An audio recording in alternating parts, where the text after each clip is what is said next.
Hi hello friends, എല്ലാ കൂട്ടുകാർക്കും സാന്ത്വനത്തിന്റെ പുതിയൊരു പ്രൊമോയിലേക്ക് സ്വാഗതം. അങ്ങനെ ദേവി തന്റെ അച്ഛനും അമ്മയും തന്നോട് ചെയ്ത ദ്രോഹങ്ങളെ കുറിച്ചൊക്കെ ആലോചിച്ച് അവരോട് വളരെയധികം ദേഷ്യപ്പെടുകയാണ്. എന്നിട്ട് ഉദയഭാനുവിനോട് പറയുന്നുണ്ട്, ഒരു പ്രാവശ്യം ഞാൻ ഇവിടെ വന്ന് നിന്നത് നിങ്ങൾക്ക് ഓർമ്മയില്ലേ?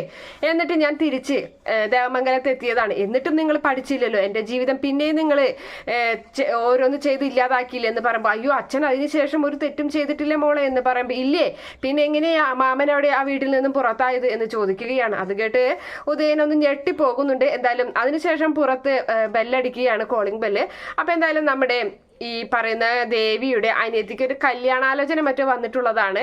അപ്പോൾ ആ കല്യാണം ആലോചനയ്ക്ക് അത് നടത്താൻ വേണ്ടിയിട്ട് പല അടവുകളും പുതിയ പുതിയ തന്ത്രങ്ങളും മെനഞ്ഞ് ദേവിയോട് വീണ്ടും കള്ളങ്ങൾ ചെയ്യാനൊക്കെ ആവശ്യപ്പെടുകയാണ് ഈ ഉദയഭാനുവും ശ്രീകലയും കൂടിയിട്ട്. ഉറപ്പായിട്ടും വിദ്യയുടെ വിവാഹം നടത്തന്നെ ചെയ്യാതെ നീ ഞങ്ങൾ പറയണ പോലെ അനുസരിക്കണം എന്നൊക്കെ പറയുമ്പോൾ ദേവി ആകെ സങ്കടപ്പെട്ടു പോകുന്നുണ്ട്. ദേഷ്യം വരികയാണ് അവൾക്ക്.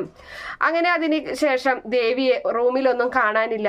ശ്രീകലയാണെങ്കിൽ എല്ലായിടത്തും തെരഞ്ഞു നടക്കുന്നുണ്ട്, ബാത്റൂമിലും പുറത്തും മുറ്റത്തൊക്കെ അന്വേഷിച്ച് നടക്കുകയാണ്, എവിടെയില്ല. ഉദയഭാനുവിനോട് ചെന്ന് പറയുന്നുണ്ട്, ദേവിയെ മോളെ കാണാനില്ല, റൂമിലൊന്നുമില്ല എന്ന് പറയുകയാണ്. ദേവി വന്നിട്ടുള്ളത് ദേവമംഗലത്തേക്ക് തന്നെയാണ്. അവർ ഡോറ് തുറന്ന് നോക്കുമ്പോൾ ദേവി അങ്ങനെ ഇരിക്കുന്നതാണ് കാണുന്നത്. എന്തായാലും അങ്ങനെ ഒരു ഭാഗമൊക്കെയാണ് നാളത്തെ പ്രൊമോ ആയിട്ട് വന്നിട്ടുള്ളത്. ഈ റിവ്യൂ ഇഷ്ടപ്പെടുകയാണെങ്കിൽ ഈ ചാനൽ ഒന്ന് സബ്സ്ക്രൈബ് ചെയ്ത് സപ്പോർട്ട് ചെയ്യണേ. Okay friends, bye, thank U.